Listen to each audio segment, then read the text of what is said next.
just want to give a little bit of a line of delineation here, and basketball in general. I don't really watch basketball anymore. I kind of stopped watching after Michael Jordan retired for the second time, not the third time, the second time around. Just want to get that clear. The Last Dance was probably one of the best documentaries ever, and watching that series made me reminisce about me watching basketball in those days and seeing the Jordan years and how awesome those teams were. And kind of giving the backstory of it. I've kind of gotten away from it. I've also broken my ankle playing basketball. Is also kind of why I stopped playing basketball. But Parker, you're a big basketball guy. Goz, I know you're a big Syracuse fan, being from the Syracuse area.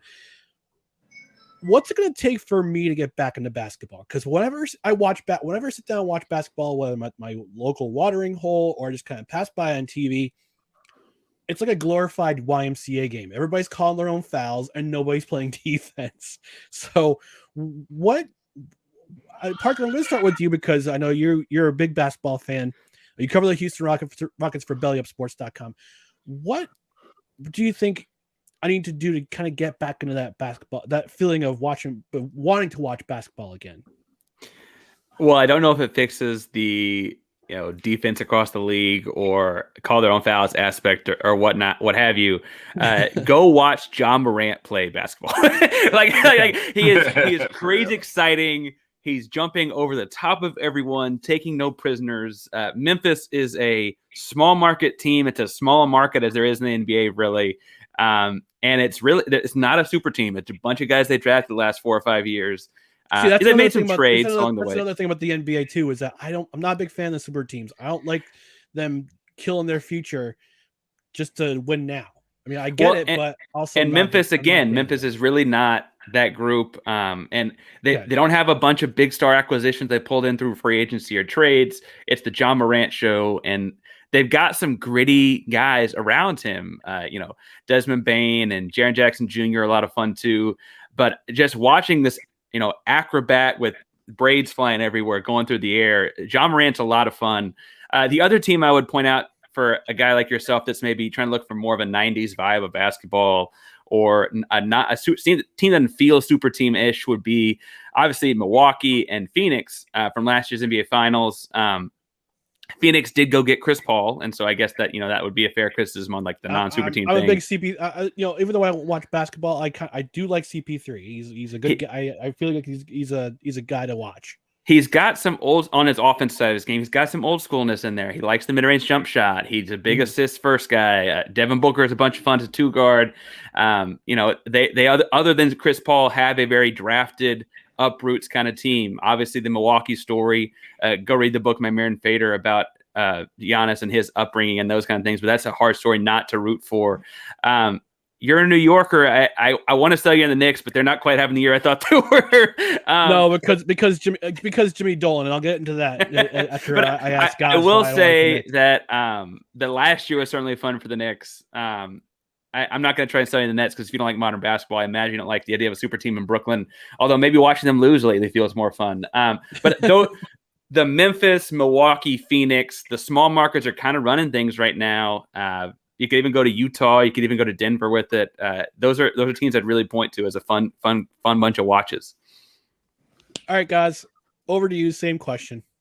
There's a part of me that just wants to make stuff up to see if you could actually are watching basketball. Like Ryan, they actually have trampolines on the court now, so guys are jumping off trampolines and dunking.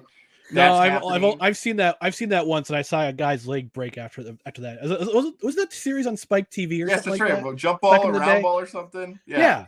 The mascots now play in the third quarter. They let fans take shots in the fourth from the crowds. Basketball is incredible now, Ryan. You don't know. Now, see, I would watch that. I would watch the mascots play basketball any day. Right.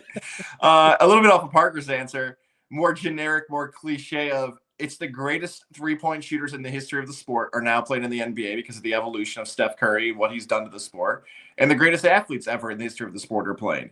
Never in the history of the sport have 7-footers been able to dribble, dunk, shoot, bring the ball up the court. That's happening in the NBA.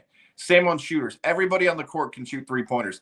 Unfortunately, the days you grew up of Olajuwon and Kevin McHale and Shaq getting in the post, making a move, that doesn't even happen. Sometimes I marvel at what Shaq would be as a player now in the NBA, even though Giannis and Shaq's stats are pretty similar. So that's what I'd sell you on. Every single time he's on the court trying to get a dunk. Flagrant fouls. That's what I'd sell you on basketball now, just a more generic answer of it's the greatest shooters that have ever lived, played, the greatest athletes that have ever lived, and you can take a half-court shot from the crowd during the game, if you believe that or not. Well, I know for one that we have a local high school graduate in our area, in the Capital District area, who plays for the Atlanta Hawks. That'll be Kevin Herter. He's from the area. He's a Shen graduate, as is Ian Anderson too, World Series champion. I might add, Ian Anderson. So, but you have to check it out. I'll definitely have to take a look at the NBA side, see what teams I like, and I'll tell you why I don't like the Knicks, because Jimmy Dolan. That's why I'm not a Knicks fan. He blocked the development of Westside Stadium back in the 2000s when the Jets could have had their own stadium. It comes back to the Jets. The Jets could have had their own stadium, but Jimmy Dolan blocked it because he feared that MSG it wouldn't get the concert revenues from MSG or Radio City Music Hall anymore. And that's why I don't like Jimmy Dolan. I will never root for the Rangers. I will never root for the New York Knicks.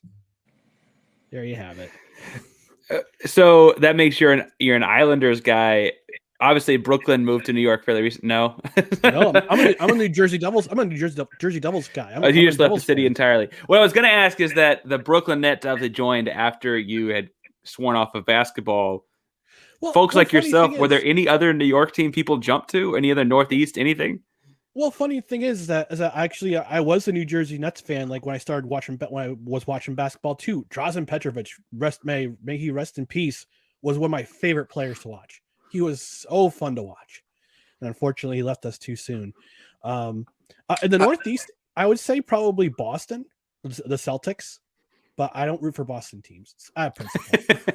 Here's what I would not advise, Ryan. If you haven't been following the Nets, just don't Google Kyrie Irving. Just don't even put that name on social. You're going to go down some wormholes. Oh, no. Just avoid the whole Google idea of that one. Oh, I'm familiar with his stance on the flat Earth. I'm well familiar with that. I hear too much of that.